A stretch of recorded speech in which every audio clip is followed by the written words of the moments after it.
الذين هم يراءون ويمنعون الماعون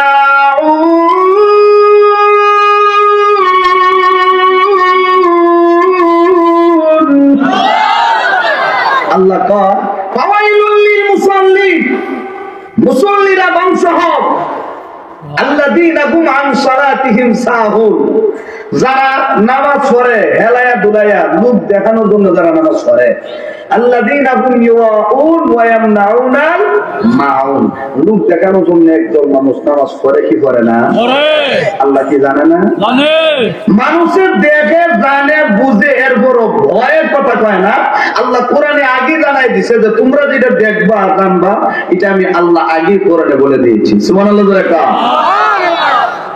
তাহলে আল্লাহ বলেন আমি আল্লাহর ইবাদতের মাধ্যমে আমি আল্লাহকে স্মরণ করো এখন আসুন আমি আপনাদের সামনে যে আয়াতটা তেলাওয়াত করছি এই আয়াতের তাফসীরের ভিতরে আমরা একটু ঢুকি দেখেন আল্লাহ কি কয় ফাযকুরুনি আযকুরুকুম ওয়াশকুরু লি ওয়া লা তাকফুরুন তোমরা যদি আমি আল্লাহকে স্মরণ করতে পারো আমি আল্লাহ তোমাদেরকে স্মরণ করব এই পৃথিবীর জমিনে মানুষ দুই দলে বিভক্ত একদল আল্লাহরে স্মরণ করে আর একদল আল্লাহরে স্মরণ করে না ঠিক কিনা জোরে কর এক দলে আল্লাহর জন্য পাগল আর এক দলে দুনিয়ার জন্য পাগল যারা আল্লাহরে স্মরণ করে আল্লাহ কয় আমি তোমাদেরকে স্মরণ করি তো এই যে আল্লাহ বলছেন ফাযকুরুনি আযকুরুকুম এখানে একটা জিকির শব্দ আছে জিকির জিকিরের অনেক ফজিলত অন্তরের মধ্যে যে কালো ময়লা হয় মানুষ যদি ইবাদত না করে গুনাহ করে তাহলে গুনার একটা দাগ তার কলবের ভিতরে পড়ে নবীজি কয় এই ময়লা যদি তুমি দূর করতে হয় তাহলে অধিক পরিমাণ জিকির করো কি করো জিকির করো আলা বিযিকরিল্লাহি তাতমাইন্নুল কুলুব জিকির করো অন্তর দিয়া অন্তরে জিকির বড় জিকির আর এখন তো অনেক মানুষ এমন আছে জিকির করে ঠিক শুধু তাসবিহ নামার নাম তাসবিহের টানে এটার নাম জিকির না শুধু তাসবিহ টানে সুবহানাল্লাহ সুবহানাল্লাহ সুবহানাল্লাহ এটার নাম কি জিকির দেখেন জিকিরের ব্যাখ্যা কি কয় জিকিরের ব্যাখ্যা মুফাসসিরিন তাফসীরের কিতাবে 5টা ব্যাখ্যা উল্লেখ করেছেন কয়টা 5টা তো জবান খুলে আওয়াজ করে কোন কয়টা জিকিরের 5টা ব্যাখ্যা এর ভিতরে 1 নাম্বার ব্যাখ্যা জিকির মানে হলো কোরআন জিকিরের 1 নাম্বার ব্যাখ্যা কোরআন দেখেন আল্লাহ কি বলে ইন্না নাহনু নাযালনা যিকরা ওয়া ইন্না লাহু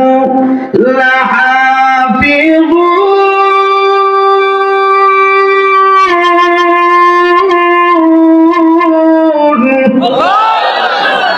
আল্লাহ কয় ইন্না নাহনু নাযালনা যিকির এখানে একটা জিকির শব্দ আছে এই জিকির মানে হলো কোরআন আল্লাহ কয় আমি আল্লাহ কোরআন নাযিল করেছি এই কোরআনের হেফাজতের দায়িত্ব একমাত্র আমি আল্লাহ নিজেই সুবহানাল্লাহ তাহলে জিকিরের 1 নাম্বার ব্যাখ্যা কোরআন জিকিরের 2 নাম্বার ব্যাখ্যা তাফসীরে খাজানের ভিতরে লেখে 2 নম্বর ব্যাখ্যা হইলো জিকির মানে হইলো উপদেশ কি উপদেশ আল্লাহ রাব্বুল আলামিন বলেন ফাযাক্কির বিল কুরআনি মান ইয়াখাফু আইব নবী আপনি মানুষকে উপদেশ করুন জিকিরের মাধ্যমে এর মানে হলো কোরআনের মাধ্যমে আপনি মানুষকে উপদেশ দেন 3 নাম্বার ব্যাখ্যা জিকির মানে হলো নামাজ জিকিরের 3 নাম্বার অর্থ নামাজ আল্লাহ বলেন আকিমিস সালাতা লিযিকরি বান্দা নামাজের মাধ্যমে আমি আল্লাহর জিকির করো। এখানে জিকিরের অর্থ নামাজ। জিকিরের অর্থ কি? নামাজ। কয়টা ব্যাখ্যা গেল? তিনটা। স্মরণ থাকবে তো ইনশাআল্লাহ। চতুর্থ নম্বর ব্যাখ্যা, জিকির মানে হইল আল্লাহর বিধিবিধান। এই জমিনটা কার? আল্লাহ। আল্লাহ। এই জমিনে বিধান চলবে একমাত্র কার? আল্লাহ। আল্লাহ। এই জমিনে আল্লাহর বিধান চলবে, আল্লাহর হুকুম চলবে। কোরআন যেভাবে বলে এইভাবেই চলবে, নবী যেভাবে বলছেন এইভাবেই সমাজ চলবে। যদি এইভাবে চলে, আল্লাহর বিধিবিধান যদি তুমি মেনে সমাজকে পরিচালনা করো, দেশটাকে পরিচালনা করো, তাহলে এই পরিচালনার মাধ্যমে যদি তুমি আল্লাহকে স্মরণ করো, আল্লাহ কয় আমি আল্লাহ তোমাকে স্মরণ করবো। সুবহানাল্লাহ। পঞ্চম নম্বর ব্যাখ্যা, জিকির মানা হইল স্মরণ। কার স্মরণ? আল্লাহ। আল্লাহর স্মরণ। আল্লাহর স্মরণ করবে, এটা হলো পঞ্চম নম্বর ব্যাখ্যা। তাহলে আমরা প্রাথমিক বুঝে নিলাম জিকিরের ব্যাখ্যা। কয়টা ব্যাখ্যা করছেন তাফসীরে? 5টা। এক নাম্বার, জিকির মানা হইল কোরআন। দেখেন আল্লাহ কি বলেন, কোরআন এর মাধ্যমে আমি আল্লাহর জিকির করো।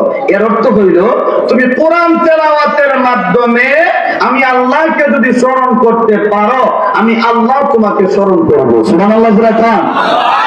কোরআন এটা কার কালাম? আল্লাহর কালাম।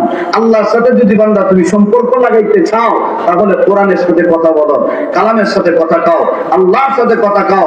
আল্লাহর সাথে যত বেশি কথা বলবেন, তত বেশি আপনার প্রেম আর ভালোবাসা আল্লাহর সাথে সৃষ্টি হবে। সুবহানাল্লাহ। একটা লোককে আপনি পছন্দ করেন, ভালোবাসেন, লোকটার সাথে আপনি যতই কথা বলবেন তত দেখবেন ভালো লাগে, ঠিক না? আর এখন তো মোবাইল আছে, দিনে রাইতে খালি ফোন দিলে মজা লাগে না? লাগে। যুবকরা বুঝবো, এই যে ফোনে একটা কথা কন, এই কথা কওয়ার মধ্যে একটা মজা আছে। যদি সে আপনার লোক কথা কয় তাহলে মজা আছে, আর নাইলে মজা নাই। এখন যদি আপনি আল্লাহর সাথে মজা লাগাইতে চান, আল্লাহ তো শুরু করে দিছে, নে কোরআন পড়, কোরআন পড়ে পড়ে আমি আল্লাহর স্মরণ কর, আমি আল্লাহ তোকে স্মরণ করি। আর বুঝলে পারলাম? সুবহানাল্লাহ। এই জন্য আমার ভাই, কোরআন হলো আল্লাহর কালাম।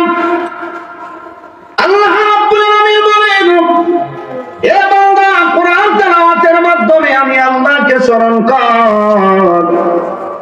কোরআন পড়ো, কোরআন পড়ে পড়ে আমি আল্লাহকে স্মরণ করো। এই কোরআন যে যত বেশি পড়বে, আল্লাহর সাথে তার সম্পর্ক বেশি লাগবে। এই কোরআন এমন একটা মহৎ কিতাব, এমন একটা কালাম। আল্লাহ রাব্বুল আলামিন বলে, তুমি যদি সম্পর্ক লাগাইতে হয়, তাহলে কোরআনের সাথে তুমি সম্পর্ক লাগাও।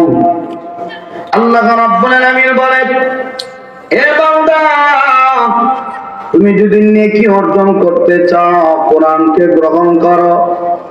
নবীজি বলেন, কোরআনের এক একটা অক্ষর যদি কেউ তেলাওয়াত করে, বিনিময়ে আমার আল্লাহ 10টা করে নেকি দান করে।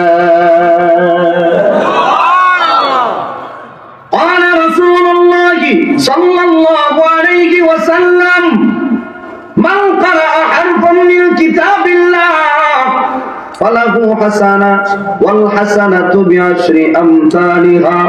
আল্লাহ নবী বলেন, কেউ যদি কোরআনের একটা অক্ষর তেলাওয়াত করে, বিনিময়ে আমার আল্লাহ 10টা করে নেকি দান করে।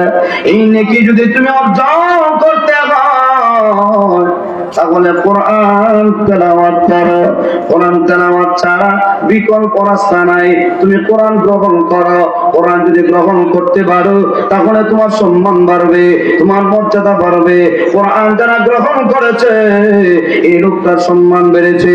যারা কোরআনের সাথে ছিল না, যারা একেবারে রাস্তার ফকির ছিল, একেবারে জিরো ছিল, এই জিরো থেকে এমন ভাবে হিরো হইল, শুধু কোরআনের সাথে সম্পর্ক লাগানোর কারণে জিরো লোকটা আমার আল্লাহ তাকে হিরো বানায়া দিয়েছে। ইতিহাস প্রমাণ করে,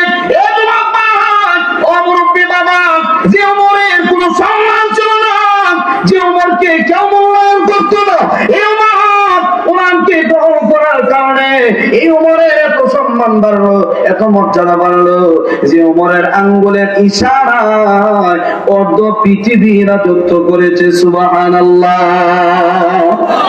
যে ওমরের তো পাওয়ার, যে ওমরের তো মর্যাদা, আল্লাহর নবী বলেন আমার পরে যদি আল্লাহ কাউকে নবী বানাইতো, আমার সাহাবী হযরত ওমরকেই আল্লাহ নবী বানাইতো। হযরত ওমর ওনার সাথীদেরকে নিয়ে রাস্তা দিয়ে বের হইলেন, নিচু জমিন থেকে উপরে উঠবেন। সফর করতে করতে করতে করতে অনেক দূরে চলে গেলেন। যাওয়ার পরে নিচু জমিন থেকে উপরে যখন উঠবেন, ওনার সাথী বর্গ সবাই উপরে উঠে গেল। হযরত ওমর এখানে দাঁড়ায় আছেন, চোখের পানি ছেড়ে দিয়ে কান্দে। সাথীরা জিজ্ঞাসা করে, ওমর তুমি কান্দো কেন? চোখ থেকে কেন পানি বের হয়ে গেল? হযরত ওমর চোখের পানি ছেড়ে দিয়ে কাঁদ, এ সাথী ভাইরা শুনো, যে ওমরের কোনো সম্মান ছিল না, যে ওমরের কোনো মর্যাদা ছিল না, আজকে এই ওমরের সম্মান, এই ওমরের মর্যাদা আল্লাহ এত বাড়ায় দিল। আমি ওমর এই জমিনের মধ্যে উত্তরাকাঙ্ক্ষী করতাম, যে উঠে আমার শরীরের মধ্যে প্রস্রাব করতো, পায়খানা করতো, আমার বাবার কাছে আমার কোনো সম্মান ছিল না, আমার এলাকার মধ্যে আমার কোনো মূল্যই ছিল না। কিন্তু আমি এই ওমরের সম্মান, এই ওমরের মর্যাদা কেন বাড়ছে জানো? শুধুমাত্র কোরআনকে গ্রহণ করার কারণে, কোরআনকে ভালোবাসার কারণে, কোরআনটা গ্রহণ করার কারণে আমার সম্মান বাড়লো, আমার মর্যাদা বাড়লো। এই কোরআনের সাথে সম্মান, এই কোরআনকে ভালোবাসার কারণে আল্লাহ আজকে আমাকে এত সম্মান দিয়েছে, এত মর্যাদা দিয়েছে। আমি ওমরের আঙ্গুলের ইশারায় অর্ধ পৃথিবী চলে। এই কোরআন গ্রহণ করার কারণে হযরত ওমর জিরো থেকে রয়ে গেল। এ বাবা, আজকে সমাজে শান্তি নাই। কেন সমাজে শান্তি নাই? দেশের ভিতরে শান্তি নাই। শুধু মারামারি, হানাহানি, কাটাকাটি কেন হয়? কোরআনের বিধান মতো দেশ চলে না, কোরআনের বিধান মতো গ্রাম অঞ্চল চলে না। যে গ্রামের মধ্যে দেখবেন শুধু মারামারি, হানাহানি, শুধু কিলাকিলি। অনেক মুরব্বীরাও আছে, যুবকরা যায় যে মুরব্বীরে বিশ্বাস করে, এখন দেখা যায় এই মুরব্বী বিশ্বাসঘাতকতা করে।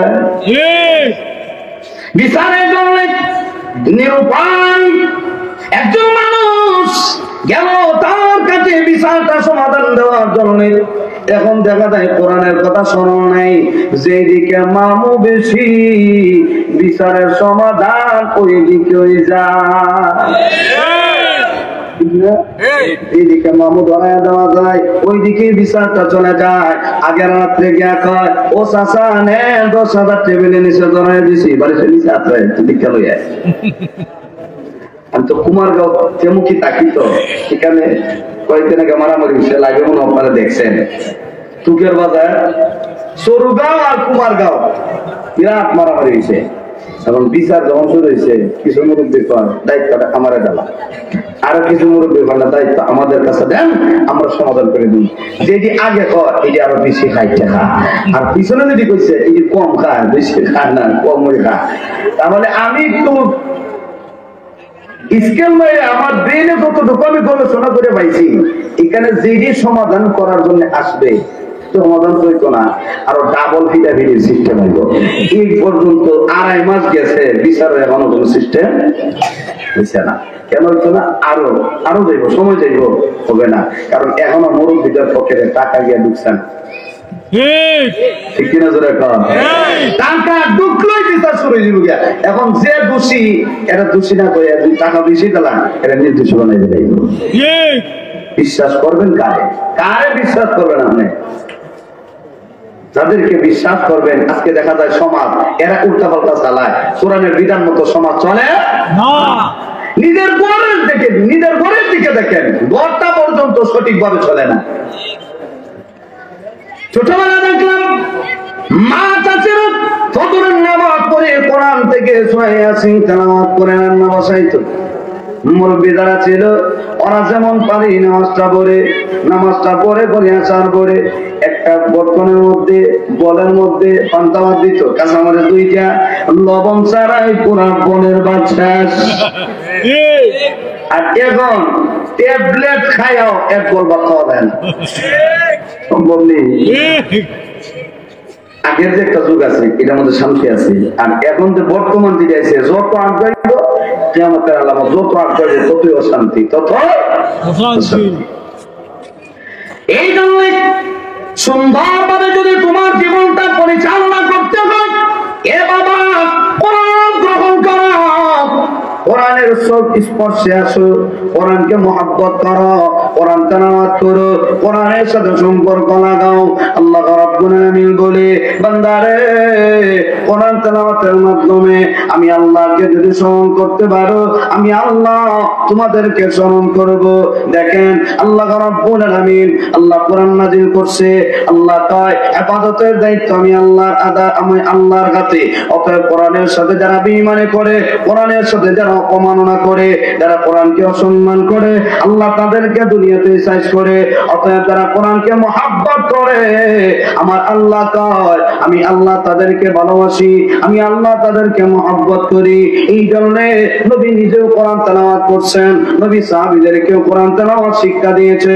শুধু তা না, সাহাবীরা নবী যখন চলে গেল, সাহাবীরা তাবিঈনকে শিক্ষা দিয়েছে, তাবিঈনকে শিক্ষা দিয়েছে, তবে এইভাবে ধারাবাহিকভাবে আমাদের পর্যন্ত কোরআন এসে পৌঁছে গেল। এই জন্যের বাবা এই কোরআন, এই ইসলাম এত সহজ আমাদের কাছে এসে হাজির হয় নাই, এত সহজে আমাদের কাছে পৌঁছে নাই। অনেক কষ্টের বিনিময়ে আমরা ইসলাম পাইলাম। আজকে ইসলামকে কোনো গুরুত্ব দেই না, আজকে ইসলামের পথে আমরা চলি না, কোরআনের মতো আমরা জীবনকে পরিচালনা করি না। এই জন্য তাফসীরে কিতাবের ভিতরে লেখে আল্লাহ বলেন তেলাওয়াত, কোরআন তেলাওয়াত করো। তেলাওয়াতের 2টা ব্যাখ্যা। 1 নম্বর ব্যাখ্যা হলো কোরআন পাঠ করো, 2 নম্বর ব্যাখ্যা হলো কোরআনের আয়াতের উপর আমল করো।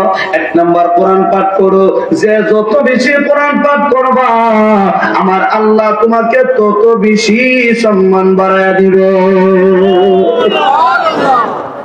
যেমন সাহাবীদের সম্মান মর্যাদা বাড়ছে, আল্লাহ এত সম্মান বাড়ায় দিল, এত মর্যাদা বাড়ায় দিল। কেন বাড়ায় দিল জানো? শুধুমাত্র কোরআনের সাথে সম্পর্ক লাগানোর কারণে আল্লাহ তাদেরকে ইজ্জত সম্মান বাড়ায় দিয়েছে। নবী, যে নবীর উপরে কোরআন নাযিল হইল, আমার আল্লাহ জিবরাইলের মাধ্যমে ওই নবীকে জানায়া দেয়, বন্ধু আমার একজন সাহাবী আছে, যে সাহাবীর তেলাওয়াত শোনার জন্য আমি আল্লাহ নিজেও সাহাবীর তেলাওয়াত পছন্দ করি।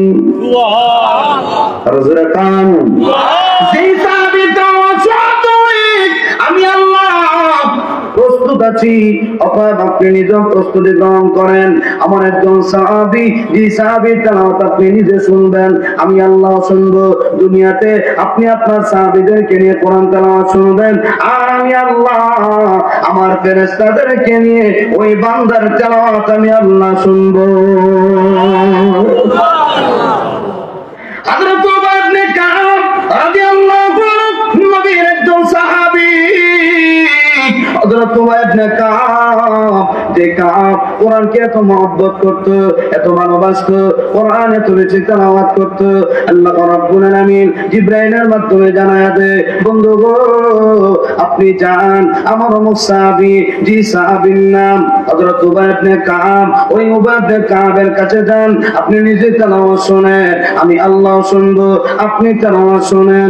নবী আমার যখন উবাই ইবনে কাবের কাছে গেলেন, এমনিতেই নবী বলেন, উবাই ইবনে কাব আমার আল্লাহ বলেছে তুমি আমাকে একটু কোরআন তেলাওয়াত করে শোনানোর জন্য।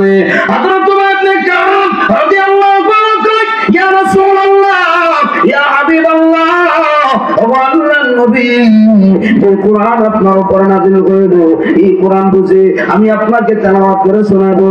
নবী গো, আপনার তেলাওয়াত যে মজা, আপনার তেলাওয়াতের যে সুন্দর মজা, যে মধুর কণ্ঠে তেলাওয়াত, এই মধুর কণ্ঠে তো আমি তেলাওয়াত করতে পারবো না। এমনিতে নবী কয়, ও ইবনে কাব আমার আল্লাহ বলেছে তোমার কাছ থেকে তেলাওয়াত শোনার জন্য। হযরত উবাই ইবনে কাব ও বিচক্ষণ সাহাবী, উনি ডাক দিয়ে কয়, ইয়া রাসূলুল্লাহ, ইয়া হাবিবাল্লাহ, নবী গো, আল্লাহকে আমার নাম ধরে বলেছে আপনি আমার কাছ থেকে তেলাওয়াত শোনার জন্য। আপনি কষ্ট করে আমি উবাই ইবনে কাবের কাছে আসেন তেলাওয়াত শোনার জন্য। হযরত উবাই ইবনে কাব যখন এই প্রশ্নটা করলেন, নবী বললেন, উবাই ইবনে কাব, আল্লাহ তোমার নাম ধরে বলেছে, ও নবী আপনি যান উবাই ইবনে কাবের কাছ থেকে তেলাওয়াত শুনেন। এমনিতেই হযরত উবাই ইবনে কাব চোখের পানি ছেড়ে দিয়ে কান্দে আর কয়, আল্লাহ বুঝি আমাকে এত মহব্বত করে, এত ভালোবাসে, আল্লাহ তেলাওয়াত শোনার জন্য আপনাকে পাঠাইছে। বন্ধু গো, যান আমার সাহাবী তেলাওয়াত শুনেন। এই সাহাবী কি পরিমাণ আল্লাহর সাথে সম্পর্ক লাগাইছে, ওই সাহাবী কি পরিমাণ তেলাওয়াত করছে, ওই সাহাবী কোরআনের সাথে কত সম্পর্ক লাগাইছে, যে কারণে আল্লাহ এত খুশি হয়েছে আমার নবীকে ওই সাহাবীর কাছে পাঠিয়ে দিলেন কোরআন তেলাওয়াত শোনার জন্য। সুবহানাল্লাহ। এই ধরনের তেলাওয়াতের দুইটা ব্যাখ্যা তাফসীরকার বলেন। এক নাম্বার ব্যাখ্যা হলো কোরআন পাঠ করো, দুই নাম্বার হলো কোরআনের আয়াতের উপর আমল করো। আল্লাহর নবী যখন আয়াতগুলো নাযিল হইতো, আল্লাহর নবী জানায় দিতেন, ও আমার সাহাবীরা আয়াত নাযিল হইছে, এখন এই আয়াতের অর্থ এটা, আল্লাহ এই আদেশ করছে, এই আদেশ মানার জন্য আল্লাহ আয়াত নাযিল করছে। এমনিতেই সাহাবীদের কাছে যখন আয়াতের মর্ম জানায় দেওয়া হইতো, সাহাবীরা আমলের জন্য প্রস্তুতি গ্রহণ করত। দেখেন কেমন ভাবে প্রস্তুতি। আল্লাহু আকবার। আল্লাহ কোরআনের আয়াত নাযিল করে দিয়েছে, নবী গো আপনার সাহাবীদেরকে জানায়া দেন, যার কাছে যে জিনিসটা সবচাইতে প্রিয় ওই জিনিসটা যেন আমি আল্লাহর রাস্তায় খরচ করে। শুধু আল্লাহ জানাই দিয়েছে, নবী আপনি জানাই দিয়েছেন সাহাবীদেরকে যে জিনিসটা আপনার সাহাবীদের কাছে সবচাইতে প্রিয়। কারণ প্রত্যেকটা মানুষের কাছে এক একটা জিনিস প্রিয় আছে, আছে না নাই? কেউ সারে বড় মহব্বত করে, দিনে 5 বার খাইব, 10 বার খাইব।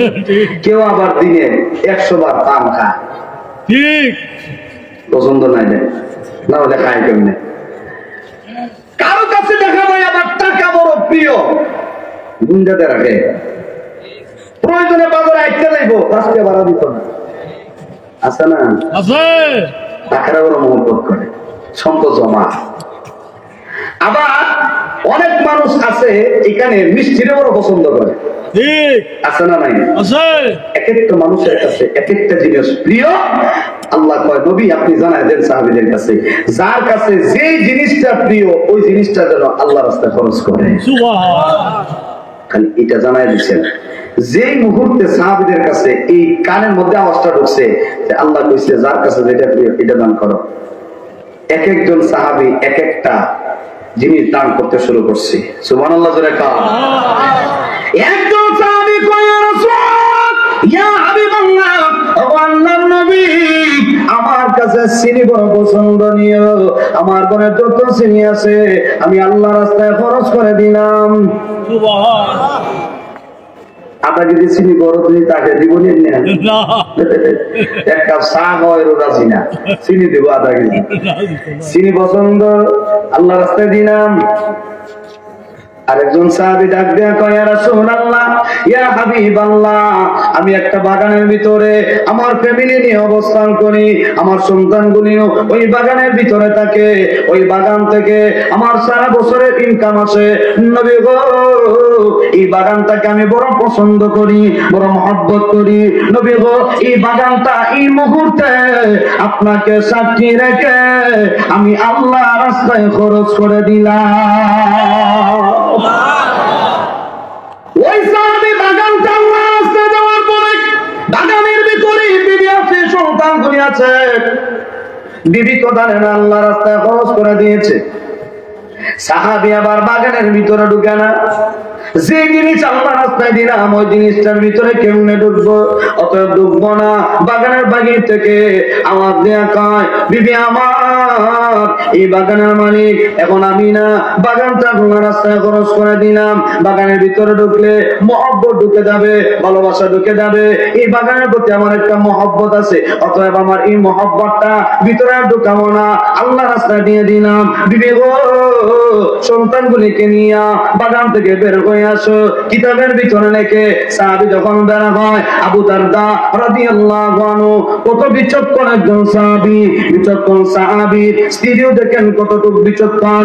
স্বামী যেমন বিবি এমন ভাবে বিবি যখন সন্তানগুলিকে নিয়ে বাগিনে চলে আসলো, এমনি বিবি জিজ্ঞাসা করে একেবারে জানাইছেন, বলে হ্যাঁ আল্লাহ রাস্তায় খরচ করে দিছি, বাগানের ভিতরে ঢুকবো না, ঢুকলে মহব্বত ঢুকে যাবে, ভালোবাসা ঢুকে যাবে, অতএব ওই বাগানের ভিতরে আমি ঢুকতে চাই না, বিবি চলে আসো আমরা অন্যদিকে যাই। এমনি বিবি ডাক দেয়া কয়, ও স্বামী আপনি ভালো একটা ব্যবসা করেছেন, আপনি বাগানটা আল্লাহ রাস্তায় খরচ করে দিয়েছেন, আমি আশাবাদী আল্লাহ রাব্বুল আলামিন আমাদের জন্য জান্নাতের ভিতরে বাড়িরও ব্যবস্থা করবে।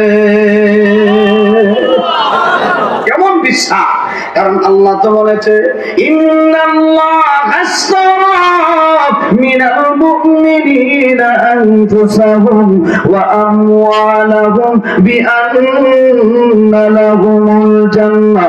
তোমরা যদি দুইটা জিনিস আমি আল্লাহকে দিতে পারো, আমি আল্লাহ তোমাদেরকে জান্নাত দেব।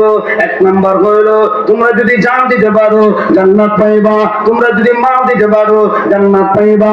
সাহাবীরা আয়াতটা যখন শুনছে এমনিতেই সাহাবীরা আমল করতে শুরু করছে। আল্লাহ নবী যেহেতু জানায়া দিয়েছেন, আল্লাহ যেহেতু পছন্দ করেছে, আর দেরি করা যায় না, বাগানটা আল্লাহ রাস্তায় খরচ করে দিল। যার কাছে যে জিনিসটা প্রিয় ওই জিনিসটা মুহূর্তের ভিতরে আল্লাহ রাস্তায় খরচ করে দিয়েছে। এই হলো কোরআনের প্রতি সাহাবীদের ভালোবাসা।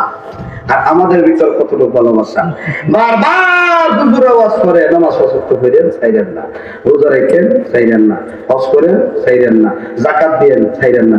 এখন যাকাত দিয়ে 3 টাকা পর 5টা লঙ্গি, যাকাত শেষ দেয় না। হ্যাঁ, পরিপূর্ণ যদি মানুষের যাকাত দিত, বাংলাদেশের মধ্যে একটা মানুষও গরিব থাকতো না। পরিপূর্ণ যদি মানুষ যাকাত দিত, বাংলাদেশের মধ্যে মানুষ ভিক্ষা করতো, যাকাত দেয় না, সঠিকভাবে দেয় না। টাকা বাঁচানোর জন্য আমার এক মুসল্লি হয়ে যায়, বেচারা যাকাত আয়ে 35 লক্ষ টাকা। কয় লাখ? 35 লক্ষ। লাখ 35 লক্ষ শুধু যাকাত আয়ে, যাকাত। তাহলে লোকটার কি পরিমাণ সম্পদ আছে? অনেক সম্পদ আছে। যে জায়গা আছে বর্তমানে তেরমুখী পয়েন্টের আশেপাশে কোটি কোটি টাকা সম্পদ। এখন যদি এই সম্পদ আর যে গাড়ি গুড়ি আছে হিসাব করে দেখা যায় এত টাকা, এখন বেচারা আমার প্রশ্ন করে হুজুর কিছু কম দিল হইতো না? 35 লাখ, বাপরে বাপ, টাকা তো আর কম না। এই 35 লাখ টাকা জাকাত দিব, 35 লাখ টাকা তো আরো 2-3টা গাড়ি কিনে দিত। এখন লোকটা পরে শুনলাম আর কি, যতটুকুই শুনলাম, যে লোকটা 5 টাকা খরচ করে না চা খাইবার লাগে, এই লোকটা 35 লক্ষ টাকা জাকাত দিব না। জাকাত দিব দূরের কথা, 5 টাকা ভাড়া হইবে না রাস্তাঘাটে।